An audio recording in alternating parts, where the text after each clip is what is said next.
ఎలా ఉన్నావు సుహాస్? బాగున్నాను దర్శి. ఎందుకు అలా అడిగా? ఓపెనింగ్ ఎలా చేయాలో అర్థం కాదు. నేను ఇంకా ఇట్లా పెద్దగా ఏమన్నా ఇట్లా ఓపెనింగ్ లైక్ ఇట్లా ఇంట్రడ్యూసింగ్ సుహాస్ లాగా ఏమన్నా ఓపెనింగ్ అట్లా చేద్దాం అనుకున్నా. బట్ సరే, పాయింట్కి వస్తా నేను. జనక అయితే గనక. సో నువ్వు ఇప్పుడు జనకుడు అయ్యావు, నీకు ఎలా ఉంది జనకుడు అయిన తర్వాత? చాలా కొత్తగా ఉంది.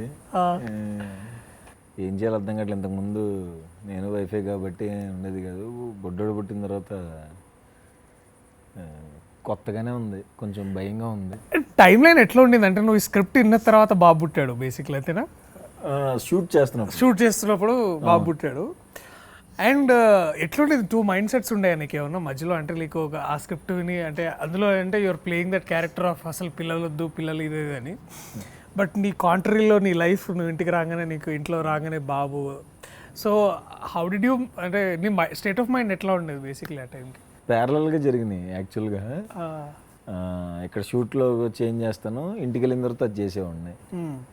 సో ప్యారలల్ అంటే సినిమాకి నాకు పర్సనల్ లైఫ్కి బాగా కనెక్ట్ అయిపోయింది. Okay okay. అది చాలా డిఫరెంట్. ఏంటి షూటింగ్లో అలాగే ఉంది, రియల్ లైఫ్లో కూడా ఇలాగే ఉంది. అందుకని నాకు ఎక్కువ బాగా స్పెషల్ అనిపించింది ఈ ఫిలిం. చాలా బాగుంది. నాకు ట్రైలర్, పర్సనల్గా నేను ట్రైలర్ చూసాను ఇవాళ మధ్యాహ్నం, అండ్ నాకు బాగా నచ్చింది. నాకు ఇంకో మోస్ట్ ఇంపార్టెంట్ థింగ్ ఏంటంటే, మా ఒక మిడిల్ క్లాస్ సెటప్ చూస్తే నాకు సమ్వేర్ యూ ఆల్ ఫీల్ అంటే తెలియకుండానే మనం కనెక్ట్ అవుతూ ఉంటాం.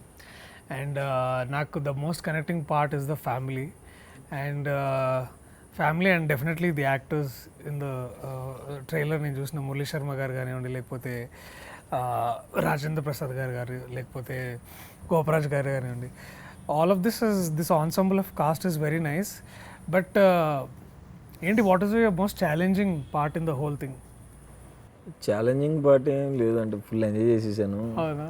ఫుల్ అందరూ పెద్ద యాక్టర్స్ ఉన్నారు, నవ్వుకుంటానే ఉన్నాను సినిమా అంతా. సో పెద్ద ఛాలెంజ్ ఏం లేదు, కానీ చాలా హ్యాపీ అనిపించింది. అబ్బా ఓకే, అందరూ మంచి యాక్టర్స్ ఉన్నారు, మంచి స్టోరీ, బాగా నవ్వుకుంటున్నాం, అందరం నవ్విస్తాం అన్న ఎగ్జైట్మెంట్ ఎక్కువ ఉంది. ఇంకా నాకు చాలా క్వశ్చన్లు ఉన్నాయి మైండ్లో, బట్ మోస్ట్ ఇంపార్టెంట్లీ నేను క్వశ్చన్ కంటే కూడా ముందు నాకు ఒక జెలసీ పాయింట్ ఉందన్నమాట. జెలసీ పాయింట్ ఏంటంటే, నువ్వు విజయ్ సేతుపతితో ఇంటర్వ్యూ చేసినావు. నాకు అది నిజంగా అంటే as much as I want be జెలస్గా కాదు కానీ, but most importantly I felt నా ఫేవరెట్ యాక్టర్స్ ఇద్దరు ఒకే దగ్గర కూర్చొని మాట్లాడుతుంటే that pleasure was something else. అది డెఫినెట్లీ బాగా అనిపించింది. What is that one important reason ఈ కథ చెప్పుకోవడానికి? దట్ వన్ ఇంపార్టెంట్ రీజన్, అబ్బా ఇది చేయాలరా పక్క అని నీకు ఏ పాయింట్ వినగానే అనిపించింది అట్లా? ఇందులో ఒక దాని మీద కేసు వేస్తాం, అది చాలా ఇంపార్టెంట్ అదే చాలా ఎగ్జైట్మెంట్ ఇచ్చింది. అండ్ ఇంకొకటి డైరెక్టర్ రాసిన రైటింగ్, అంటే నవ్వుతానే ఉన్నాను, చాలా గట్టిగా నవ్వుకున్నాను అనమాట. ఇక్కడే విన్నాం కింద హర్షిత్ అన్న ఫోన్ చేసి కథని డార్లింగ్ అని వింటాను, నవ్వుతానే ఉన్నాను. అబ్బా భలే గట్టిగా నవ్విచ్చాడే, చేసేయాలి అర్జెంట్గా చేసేయాలనిపించింది. మంచి అంటే ఆ కేసు వేయటం అండ్ ఆ హ్యూమర్, ఫ్యామిలీ ఎమోషన్స్, వైఫ్తో కానీ ఫాదర్తో కానీ ఫ్రెండ్తో అని వెనెల్ కిషోర్ అన్నతో కానీ బాగా ఎంజాయ్ చేశాను. అండ్ ఇంకా అంటే what are the other reasons for you to be like very excited? Like అరే ఇట్లా మొత్తం సినిమా అంతా నవ్వుకున్నాను కాబట్టి, సో మొత్తం సినిమా అంతా ఎగ్జైట్మెంట్ ఇచ్చింది. అందుకే ఆ డేరింగ్ స్టెప్ కూడా వేసి ఆ పని చేశాను. అచ్చా, బై ద వే మీరందరికీ తెలియని కొత్త విషయం ఏంటంటే, దీంతో సార్ డిస్ట్రిబ్యూటర్ కూడా మారారు. అదేదో వాళ్ళ ఇంటి దగ్గర చుట్టుపక్కల కాదు, డైరెక్ట్ అమెరికాలోనే డిస్ట్రిబ్యూట్ చేస్తున్నారు. సో సుహాస్ ఇప్పుడు బ్యానర్ అని పెట్టావా? Fan made films. Fan made films. అందరు ఇక్కడ క్లాప్స్ కొట్టండి, ఇక్కడ క్లోజప్ వేయండి బేసికలీ. సో డిస్ట్రిబ్యూటర్గా మారావు అంటే, why do you want to like distribute the film? సినిమా చూసిన తర్వాత అనిపించింది, అంటే మనకు అనిపించింది మనం తీసుకుందాం, మనకి మైండ్లో చాలా ఉంటాయి. బట్ దిల్ రాజు సార్ని అడగాలంటే ఏం అడగాలి? నాకున్న మొహమాటానికి ఏమీ అడగలేము. అది కరెక్ట్గా వాటర్ కావాలని కూడా అడగలేము. ఎలా పరిస్థితి ఏంటి, ఎలా అడిగితే ఏమనుకుంటారు, ఏంటి ఎట్లా అనుకుంటారేమో అని భయపడుతూనే అడిగాను. సరే ఒకసారి ట్రై చేద్దాం కదా అని అడిగిన వెంటనే అవునా ఓకే చేస్తావాడు అని అయితే తీసుకొని ఇమీడియట్గా ఓకే థ్యాంక్ యూ సార్. చాలా చాలా ఈజీగా అయిపోయినట్టు. ఈజీగా అయిపోయింది. అదే అందరూ అడుగుతున్నాను అంతే, ఎలా డీల్ చేసావు అని అడిగారు. ఒకసారి సార్ ఇట్లా అనిపిస్తుంది నాకు, తీసుకున్నాను ఇస్తారా అని అడిగి ఇమీడియట్గా ఓకే అన్నారు. So super happy. వెయిటింగ్ ఆ జర్నీ ఎలా ఉంటుందని చూస్తున్నాను. బట్ నాకు అదే జర్నీ అన్నావు కాబట్టి నాకు ఇంకా బాగా గుర్తు. అంటే నాకు ఇంకా రిమెంబర్ లైక్ బిఫోర్ అంటే డబ్ స్మాష్ రోజుల్లో నువ్వు అది బాహుబలి ఇది అది చేసే చూడు కాలకే అది నిండా కోస్తే అక్కడి నుంచి అంటే నాకు ద మోస్ట్ డిఫైనింగ్ మూమెంట్ ఏంటంటే తర్వాత నువ్వు ఆర్టిస్ట్ అదొక షార్ట్ కళాకారుడు అది. తర్వాత and another most defining moment నాకు గుర్తుండేది ఏంటంటే కలర్ ఫోటో ఆబ్వియస్లీ. అండ్ మళ్ళీ కలర్ ఫోటో నుంచి మళ్ళీ జనక అయితే గనక దాదాపు ఒక 10 years. నేనైతే చాలా క్లియర్ చేంజెస్ చూసిన అంటే as an actor the rise of Suhas. But నీకు what are the essential changes that నీకేం అనిపిస్తున్నాయి నీకు వ్యక్తిగతంగా? నాకేం అంటే చేంజెస్ ఏమో తెలియదు కానీ ఇప్పుడు రెమ్యునరేషన్ అని చెప్పకు తర్వాత. కాదు నాకు అడిగావు కాబట్టి నాకు ఆ జర్నీ గుర్తుకొచ్చి కొన్ని చెప్దాం అనుకుంటున్నా. మేమిద్దరం ఆయన పెళ్లి చూపులు షూటింగ్లో ఉన్నప్పుడు ఒక బబుల్ గమ్ యాడేనా మనం తేజ్ అన్నదానికి ఒక ఆడిషన్కి వచ్చాము. రైట్, ఇద్దరం కలిపి ఒక ఆడిషన్కి ఇచ్చాము క్యారెక్టర్కి. అప్పుడు మనిషి అది సెలెక్ట్ అయ్యాడు ఆ క్యారెక్టర్కి. అయితే ఒక సినిమా చేస్తున్నాను పెళ్లి చూపులు అని, నాకు దాని మీద చాలా నమ్మకం ఉంది. సో మళ్ళీ ఇప్పుడు దీనికి డేట్లు ఇచ్చి అది సినిమా చేస్తున్నాను కదా అని చెప్పి ఓకే ఓకే ఓకే అనుకున్నా. అప్పుడు సినిమా షార్ట్ ఫిల్మ్ ఆయన ఫేమస్ అయిపోయాడు తరుణ్ భాస్కర్. అండ్ తర్వాత వచ్చిన తర్వాత ఇంకా అసలు అందరికీ ఇన్స్పిరేషన్గా. నువ్వు ఆడిషన్ చేసావు కదా పెళ్లి చూపులు కూడా? పెళ్లి చూపులు గుర్తుంది నాకు, ఐ రిమెంబర్ టెలింగ్. మనం ఆ యాడ్ చేస్తున్నప్పుడు నువ్వు అన్నావు పెళ్లి చూపులు చేస్తున్నాను నాకు నమ్మకం ఉంది అని. బట్ అది ఎక్కడ దాకా మనందరికీ అదొక అంటే ప్రతి ఒక్క యాక్టర్కి ఒక డిఫైనింగ్ మూమెంట్ ఉంటుంది. నాకు అది ఐ థింక్ నీకు definitely Colour Photo of course అది దట్ ఈస్ సంథింగ్ అంటే ట్రూలీ అంటే ఒక ఫిలిం మోస్ట్ ఇంపార్టెంట్లీ దాంట్లో నాకేంటంటే the idea that you spoke about colour కానీ లేకపోతే ఇంకా చాలా విషయాలు ఉన్నాయి దాంట్లో మాట్లాడుకోవడానికి. But as we go back long days, long back auditions ఇచ్చుకుంటా, యూట్యూబ్లో వీడియోస్ చేసుకుంటా. But that is something which is more important. So film గురించి నాకు ఇంకా అంటే నువ్వు ఎంత చెప్పొచ్చో నాకు తెలీదు. బట్ నాకు ఇదే డిఆర్పిలో ఫస్ట్ నేను బలగంతో బయటకు వచ్చా, ఇప్పుడు సెకండ్ నువ్వు వస్తున్నావు. హర్షిత్ అన్న నాకు తెలిసి ఆ టైంలో హీ వాజ్ దట్ ఒక క్రియేటివ్ ఫోర్స్, మాకు ఇన్విజిబుల్ క్రియేటివ్ ఫోర్స్. అలాగే హన్షిత గారు కూడా. అండ్ అఫ్ కోర్స్ పైనుంచి అన్నిటికీ ఇట్లా రాజు గారు లేకపోతే శిరీష్ గారు ఇట్లా మధ్య మధ్యలో ఏం చేస్తున్నావు అంటారు.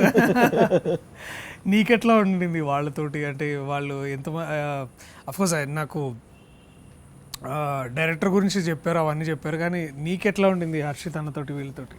నాకు అంటే హర్షిత్ అన్న చాలా ఫ్రెండ్లీ ప్రొడ్యూసర్. ఏదైనా సరే అంటే మనకి సినిమా రిలీజ్కి ముందు ఏ టెన్షన్ లేకుండా డార్లింగ్ మనం బ్లాక్ బస్టర్ కొడుతున్నాం అని చెప్పి ఒక ప్రొడ్యూసరు అంత ఫ్రెండ్లీగా మాట్లాడుతూ డార్లింగ్ ఇంకేం చేద్దాం అదేం చేద్దాం ఇదేం చేద్దాం అని మాట్లాడుతూ ఆయనే కథనిపించారు. అండ్ ఇప్పుడు కూడా రిలీజ్ దగ్గర పడుతున్న హ్యాపీగా నవ్వుకుంటా మనం కొడుతున్నాం డార్లింగ్ అంతే అని. అండ్ ఇంకోటి నాకు హ్యాపీయెస్ట్ థింగ్ ఏంటంటే మన స్ట్రగ్లింగ్ డేస్ గుర్తుకొచ్చి అప్పుడు ఆడిషనప్పుడు కలిపి వెళ్ళి అదే ప్రొడక్షన్లో నువ్వు అది చేసి బలగం ఇప్పుడు నేను ఆ ఎక్స్పెక్టేషన్స్ టచ్ చేయగలనా లేదని భయం వేస్తుంది. ఇప్పుడు ఇద్దరం ఇప్పుడు ఇక్కడ అంటే కథకి డిఫరెన్స్ ఉంటుంది కాబట్టి మనం దానికి అంటే కంపారిజన్ అసలు ఎట్లాగా చేసుకోలేము. కాబట్టి నేను అనేది ఏంటంటే నాకు ద మోస్ట్ ఇంపార్టెంట్ థింగ్ ఏంటంటే ఇప్పుడు ఎస్విసిసిలో అఫ్కోర్స్ ఇప్పుడు ఒక గేమ్ చేంజర్ నడుస్తూ ఉంటుంది, అదే టైంలో ఒక బలగం కూడా నడుస్తూ ఉంటుంది. నాకు ఎందుకంటే నాకు బాగా గుర్తు, నేను గేమ్ చేంజర్ షూటింగ్కి వెళ్ళి బలగంకి వచ్చేవాడు అనమాట. సో నేను సడన్గా అక్కడికి వెళ్తే అక్కడంతా ఇదేదో వేరే ప్రపంచంలో ఉందని సడన్గా అక్కడి నుంచి మళ్ళీ కారుకి మళ్ళీ సిరిసిల్ల వెళ్తే అది అక్కడ ఇంకొక వేరేలా ఉంటుంది. బట్ ఐ థింక్ అది the band with in production house అది నాకు చాలా చాలా బాగా అనిపించేది. I think that is a speciality of the team. అది స్పెషల్లీ నాకు కూడా అనిపించేది ఏంటంటే దట్ దిల్ రాజు గారు కానివ్వండి, లేకపోతే శిరీష్ గారు కానివ్వండి, లేకపోతే హర్షిత్ అన్న, వీళ్ళందరూ ఏంటంటే ఒకేసారి మైండ్లో ఒక 2-3 ఆపరేషన్స్ ఎప్పుడు నడుస్తూ ఉంటాయి. సో దట్ ఈస్ సంథింగ్ ఎట్లా చేస్తారో వాళ్ళకే తెలియాలి. నేనైతే ఊహించుకొని కూడా అమ్మో నా వల్ల కాదు అనిపిస్తుంది. Going back a little, I wanted to know నువ్వు చిన్నప్పుడు పెరిగినప్పుడు ఎట్లా ఉండింది, అండ్ నువ్వు ఇప్పుడు ఒక అంటే అలాంటి క్యారెక్టర్లు అంటే ఫర్ ఎగ్జాంపుల్ లెట్స్ సే నువ్వు చిన్నగా ఉన్నప్పుడు బహుశా ఇప్పుడు ఈ సినిమాలో నీ వయసు అంతా మీ నాన్నగారు ఉండుంటారు. ఈ సినిమా ఈ సీన్స్ కానీ లేకపోతే మళ్ళీ నీకు ఎట్లయినా చిన్నప్పుడు నీకు ఎప్పుడైనా కనెక్షన్స్ వచ్చినాయా? డెఫినెట్గా వచ్చింది. లైక్ ఏ సందర్భాలు బాగా నీకు ఇట్లా రిలేటబుల్ అనిపించాయి? అంటే ఫాదర్తో జరిగిన సీన్స్ అయితే యాక్చువల్గా అంటే మన ఫ్యామిలీస్లో జరిగేది. అంటే మనం బయట నాన్నగారు ఇలాంటి అలా ఉండదు కదా, ఏంటి నాన్న ఏంటంటే ఏంట్రా ఏంటి అని చెప్పి కొడుతున్నట్టే ఉంటుంది. సో మా ఫాదర్ నేను ఎట్లా ఉన్నామో కొంచెం ఇద్దరం ర్యాష్గానే మాట్లాడుకుంటాం, అంటే కొంచెం స్ట్రాంగ్గానే ఏంటి ఏంటి అన్నట్టు మాట్లాడుకుంటాం, బట్ అందులో ప్రేమ ఉంటుంది. అవును అవును. సో అది చాలా మిడిల్ క్లాస్ ఫ్యామిలీస్ లో కామన్. అది నేను మా నాన్నతో అలాగే మాట్లాడతా. అవును. మన దాంట్లో అంటే అంటే వాళ్ళు ఒకసారి గారంగా చూస్తారు, ఒకసారి కొట్టేస్తారు, అవును, ఒకసారి తిట్టేస్తారు. ఇంకా సో ఆ ఎక్స్పీరియన్సెస్ అన్నీ నాకు మళ్ళీ గుర్తుకొచ్చినాయి. ఓకే, చాలా బాగా కనెక్ట్ అయ్యాను. గోపరాజ్ సార్ కూడా మాకు ఇంకా మంచి ర్యాప్ ఉంది, సో ఇంకా బాగా కనెక్ట్ అయ్యి చేసాము. ఫోన్ చేసినప్పుడు మా నాన్నకు కూడా చేసి మనకు జరిగిన సీన్ ఇవాళ ఒకటి జరిగింది షూట్లో అని చెప్పి ఏంటి ఏంటి ఏంటి అంటే ఫాదర్ సన్ అంటే మధ్యలో నాన్నగారు ఇలా కాకుండా సో రియల్గా ఏం జరిగిద్ది మన దగ్గర, తిట్టుకోవటం అరుచుకోవటమే జరిగిద్ది కదా, సో అందులో కూడా లవ్ ఉంటుంది కదా, అది కనపడుతుంది. But what was the most అంటే నీకు గుర్తుండిపోయే సందర్భం అంటే ఆఫ్టర్ యూ టర్న్ యాక్టర్? అదే ఇనిషియల్లీ కూడా వాళ్ళ సపోర్ట్ ఉండిందా యాక్టింగ్లో? అంటే నువ్వు వెన్ చాయ్ బిస్కెట్లో ఉన్నప్పుడు బేసికలీ ఉండేదంటే భయపడేవాళ్ళు. ఏంటి అంతమంది ఉన్న దాంట్లో ఏంటని ఆబ్వియస్గా అందరూ భయపడతారు కదా, అలా భయపడేవాళ్ళు. కానీ వన్స్ అదే సినిమాలు వస్తాం స్టార్ట్ అయిన తర్వాత ఓకే ఓకే అయితే సెటిల్ అయ్యాడులే అని చెప్పి ఇంకా వాళ్ళు రిలాక్స్ అయ్యారు. స్టార్టింగ్ భయపడ్డారు. What is that one beautiful emotional movement between you and your parents like after అంటే సక్సెస్ఫుల్ యాక్టర్ అయిన తర్వాత? లైక్ ఎప్పుడు దేవర్ లైక్ మన కలర్ ఫోటోకి నేషనల్ అవార్డు వచ్చినప్పుడు అపార్ట్మెంట్ వాళ్ళు అండి మా విజయవాడలో ఉన్న వేరే ఫ్యామిలీస్ అందరూ కేక్ తీసుకొచ్చి మా ఇంట్లో కట్ చేయించారండి. సో ఇలా కేక్ కట్ చేయించారండి. మా నాన్న ఇప్పుడు నన్ను తిట్టడమే తప్ప పొగట్టం వెరీ రేర్. అవును, అంటే పొగిడితే మనం కూడా ఎక్కేస్తాం కాబట్టి వాళ్ళు పొగడరేమో నా కరెక్ట్ కరెక్ట్. ఇలా అయిందిరా, ఇలా కట్ చేయించారు, కంగ్రాచులేషన్స్ అని చెప్పి అది చాలా భలే అనిపించింది ఆ మూమెంట్. అంటే అది కూడా మళ్ళీ ఇలా కంగ్రాచులేషన్స్ అని అలా కాదు, కంగ్రాచులేషన్స్ ఇలా కట్ చేయించారు, సర్లే వచ్చిందని మళ్ళీ ఓవర్ యాక్షన్ చేయక బాయ్ వచ్చిందని ఓవర్ యాక్షన్. అది ట్రూలీ అది నాన్న అలాగే ఉంటాడు.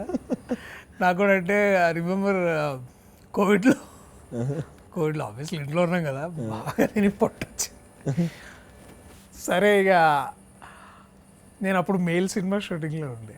సో ఆ సినిమాలో ఏంటంటే వీడికి కొంచెం తాగుబోతు అది అని అట్లాంటి క్యారెక్టర్ ఉండింది. సో నేను పెద్ద వర్కౌట్ చేయలే. ఇంకా సరేలే ఎలాగో ఊర్లో తాగుబోదంటే వాడు అందరికి ఫ్లాట్ స్టమక్ ఉండాలి అంటే ఇట్లాగే బయటకు ఉంటుందని నేను అలాగే ఇంకా ఎక్కువ తిని ఇంకా క్యారెక్టర్గా చేసేవాడు అనమాట. సో షూటింగ్ ఇంటికి వస్తే ఏం యాక్టర్ ఏంటో వాడు చూడు ఆ పొట్టేసుకొని ఎలా తిరుగుతున్నాడు వాడు, తగ్గి కొంచెం తగ్గి అని. అది భలే అంటే మనల్ని బయట ఎవరు ట్రోల్ చేయాల్సిన అవసరం లేదు. ఇంకెవరు బయట ట్రోల్ చేసినా కూడా మనకి ఆ బొక్కలే మా ఇంట్లోకి రాను చూపిస్తా. ఈ డైలాగ్ అయితే అందరిలో ఉంటుంది, ఈడి పొట్టేసుకుని ఈడే పెద్ద యాక్టర్ అంట. సో అది అట్లా ఇంకేమైనా చెప్తారా నీకు యాక్టర్ అయ్యేవాడు ఇట్లా మెయింటైన్ చేయాలి అట్లాంటి ఏమైనా చెప్తారా ఇంట్లో మీ ఫాదర్ కానీ మదర్ కానీ? అంటే అదే నువ్వు అంటే జిమ్కి వెళ్ళి ఇలా నువ్వు బాడీ అంటే నాన్న నేను ఇప్పుడు బాడీ పెంచి నా పర్సనాలిటీకి ఏమైనా సెట్ అవుతుందా, తగ్గట్టు దానికి ఉన్న దాంట్లో చేసుకుంటాను తప్ప ఇప్పుడు నేను పెంచినా సరే నా పర్సనాలిటీకి ఏం కనపడిద్ది సరేలే కనీసం పొద్దున్నే వాకింగ్కి వెళ్ళటం అలాంటివి చెయ్యి అంటారు. బట్ నువ్వు రెగ్యులర్గా జిమ్కి వెళ్తున్నావు కదా, I think definitely I think అది మనకు తప్పదులే. అది ఆబ్వియస్లీ పాడదు జాబ్ అంటే ఎంత ఇబ్బంది ఉన్నా సరే we have to definitely work out, అది ఉంటుంది. బట్ హూజ్ యువర్ సైడ్, అమ్మనా నాన్ననా? లైక్ ఈ సినిమాలో నీకంటే నీకు బాగా ఫేవర్గా ఉండేది ఎవరు, మా అమ్మనా నాన్ననా? జనక అయితే గనకాలో వైఫ్ ఉంటుంది. ఓహో ఓకే ఓకే. అండ్ బయట రియల్ లైఫ్లో అయితే? రియల్ లైఫ్లో అయితే పేరెంట్స్ అండ్ వైఫ్ ముగ్గురు ఓకే సేమ్, రైట్, ముగ్గురు ఒకేలాగా సపోర్ట్ చేస్తారు. సో మనం చిన్నప్పటి నుంచి definitely for example Rajendra Prasad గారు కానివ్వండి, ఆయన మనం చూసుకుంటూ పెరిగాం ఆయన బేసికలీ. నేనైతే ఎప్పుడు అనుకోలే, అంటే బహుశా వీళ్ళతో ఎప్పుడైనా ఇట్లా చూస్తే సరిపోద్దనే రేంజ్ నుంచి నాకు ఈ ట్రైలర్లో బాగా నచ్చింది ఏంటంటే that there is Rajendra Prasad గారు, ఆయన జడ్జిగా కూర్చున్నారు. అండ్ ఇది ఫస్ట్ మన వారితోటి. అవును. అలాగే మురళీ శర్మ గారు కూడా అఫ్ కోర్స్ నేను అప్పుడు చిన్నప్పుడు అతిథి సినిమా చూసి ఎవడరా వీడు ఇలా ఉన్నాడు అని తేడాగా, అంటే డ్యూ రెస్పెక్ట్ మురళీ శర్మ గారు, బట్ ఆయన దాంట్లో కైజర్ అనే క్యారెక్టర్ చేసి అసలు ఇంత సైకో ఏంట్రా అన్నట్టు అది ఉంటుంది అతిథి సినిమాలో. అలాగే రాజేంద్ర ప్రసాద్ అంటే is a legend by himself. I feel అంటే ఇప్పుడు అంటే నాకు ట్రైలర్ ఎండ్లో బేసికలీ నాకు తెలిసి ఏంటంటే అది ఇంకా చాలా ఎక్కువ ఉంటుంది, ఎందుకంటే అదేదో ఒక పెద్ద కేసును ఫైట్ చేస్తున్నావు అని అనిపించింది. 2 things ఒకటి అడగాలి ఏంటంటే, ఒకటి ఏంటంటే ఇలాంటి కేసును ఫైట్ చేస్తున్నప్పుడు కథలో ఎస్పెషల్లీ పేరెంట్స్ సపోర్ట్ కానీ వాళ్ళది ఎట్లుంది అనేది ఒకటి. తర్వాత నువ్వు డెఫినెట్లీ బోన్లో నించొని మురళీ శర్మ గారితో అలాగే రాజేంద్ర ప్రసాద్ గారితో ఉన్నప్పుడు ఏం నేర్చుకున్నావు?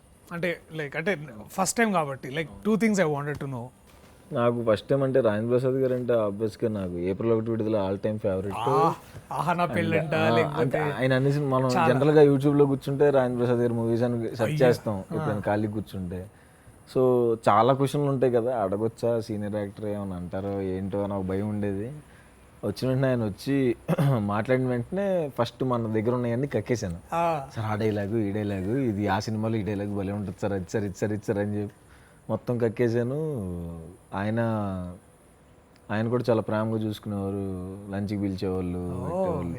తర్వాత ఇది ఇట్లా చేస్తే బాగుంటుంది అని చెప్పేవారు. నేనేమో అప్పుడు ఆ పాత సార్ అప్పుడు ఎలా ఉండేది సార్ ఇట్లా, అది మీ ఇంప్రూవైజేషనే కదా సార్, సార్ అది రైటర్ రాయలేదు మీదే కదా పక్కా మీదే కదా సార్, ఇంప్రూవైజ్ చేశారు కదా సార్ ఇలా అడిగేవాళ్ళని. అండ్ ఆయన కూడా చాలా బాగా ఓపిక్గా చెప్పేవాళ్ళు ఆన్సర్స్. అండ్ మురళీ శర్మ గారితో నాకు మాట్లాడాను, ఆయనతో కూడా కొంచెం ఎందుకు భయం వేసింది మాట్లాడాలంటే. అండ్ వెన్నెల కిషోర్ అన్నది సినిమాలో సినిమా చూసిన తర్వాత అయితే అందరూ వెన్నెల కిషోర్ అన్న గురించి చాలా గట్టిగా మాట్లాడుకుంటారు ఈ సినిమాలో. డెఫినెట్లీ ఆయన ఎక్కడున్నా సరే అది బేసికల్లీ అది అక్కడ స్పేస్ ఉండదు, కానీ ఆయన తీసేసుకుంటాడు ఒక్కోసారి అవసరం అయితే. అసలు చాలా కంట్రోల్ చేసుకున్నాడు. అమ్మ బాబోయ్ వీళ్ళ ముందు పర్ఫామ్ చేయటం ఇంత కష్టమా, నవ్వు కంట్రోల్ చేసుకుని చేయటం అంటే ఇంత కష్టమా అని. ప్రభాస్ సీన్ అన్న, వెన్నెల కిషోర్ అన్న, రాజేంద్ర ప్రసాద్ గారిది వాళ్ళ ముగ్గురిది నేను చాలా బాగా ఎంజాయ్ చేశాను. మంచి అంటే వాళ్ళ ముందు ఎలా ఉండాలో మనకు అర్థం కాదు, ఒక దగ్గర నుంచి బాబాయ్ ఫస్ట్ టైం అంతమంది ఆర్టిస్టులతో చేస్తున్నాము ఎలా ఉంటుంది ఏమంటారు అని ఒక భయంతోనే చేశాను. బట్ ఎంజాయ్ చేశాను, నన్ను వాళ్ళు ఫ్రీ కంఫర్టబుల్ చేశారు. ఓకే. అండ్ ఎన్ని రోజులు ఉండే జనరల్లీ వాంటెడ్ టు క్యూరియస్, ఎందుకంటే కోర్ట్ ఎపిసోడ్ ఎన్ని రోజులు షూట్ చేశారు? కోర్ట్ ఎపిసోడ్ ఒక 15 days to 20 days చేశారు, ఇంకా ముందే అయినట్టుంది. మొత్తం టోటల్ సినిమా అయితే 47 daysలో అయిపోయింది. Wow, super. 47 daysలో అయిపోయింది. అండ్ ఫుల్ ఎంజాయ్ చేశాను. ఫస్ట్ టైం అంత పెద్ద ఆర్టిస్టులు అండ్ దిల్రాజ్ సార్తో అండ్ కొంచెం బడ్జెట్ పెట్టారు దీనికి. సో అన్ని రకాలుగా ఎగ్జైట్మెంట్ ఉంది. ఎందుకంటే సందీప్ని చూస్తుంటే నాకు ఇట్లా అంటే ఇట్లా చాలా సీరియస్గా మనిషి, చాలా ఏదో ఆలోచిస్తున్నట్టు. ఇప్పుడు అంటే అఫ్కోర్స్ డైరెక్టర్లు చాలామంది అలాగే ఉంటాడు, కానీ ఆ ట్రైలర్ చూస్తే మాత్రం that the whole fun was there. But అంటే సందీప్ ఈ పాయింట్ చెప్పినప్పుడు నీకు చేయాలని గట్టిగా అనిపించింది అంటే, because that's a very entertaining film అది అని. అండ్ జనరల్లీ ఒక్కోసారి ఏంటంటే నేను కొన్నిసార్లు ఇప్పుడు డార్లింగ్ సినిమా చేసినప్పుడు నేను ఆ డైరెక్టర్ కాపీ కొట్టేవాడు అనమాట కొన్నిసార్లు. What is that these qualities that సందీప్లో నీకు బాగా నచ్చే క్వాలిటీస్ ఏంటి? లైక్ హ్యూమర్, తను ఎప్పుడు అంటే సీరియస్ విషయం కూడా ఏమన్నా మాట్లాడితే దాన్ని జోక్గా చేసి చెప్పేస్తాడు. ఓకే. అండ్ తను అంటే వాళ్ళ మదర్కి ఇప్పుడు ఒంట్లో బాగోలేదు, సినిమా రిలీజ్ దగ్గర పడింది. బట్ కొంచెం అవి కూడా ఫేస్ చేస్తూ ఆయన సినిమా పనుల మీద ఉంటూ అయినా జోకులు వేస్తాడు. సో ఎప్పుడు అంటే ఏ టాపిక్ అయినా అది జోక్గానే మాట్లాడతాడు. అండ్ నేను కూడా చెప్పినట్టు సేమ్ డైరెక్టర్ని కాపీ కొట్టాను. తను ఏం చెప్తే తను మంచి యాక్టర్, బాగా యాక్ట్ చేసి చూపించాడు. యాక్చువల్లీ అది ఫాలో అయితే చాలే, అది అచీవ్ చేస్తే సరిపోద్దేమో, ఆయన ఇమిటేట్ చేస్తే చాలా అనిపించి ఇంకా ఆయన ఇమిటేట్ చేశాను. రైట్. ఓకే.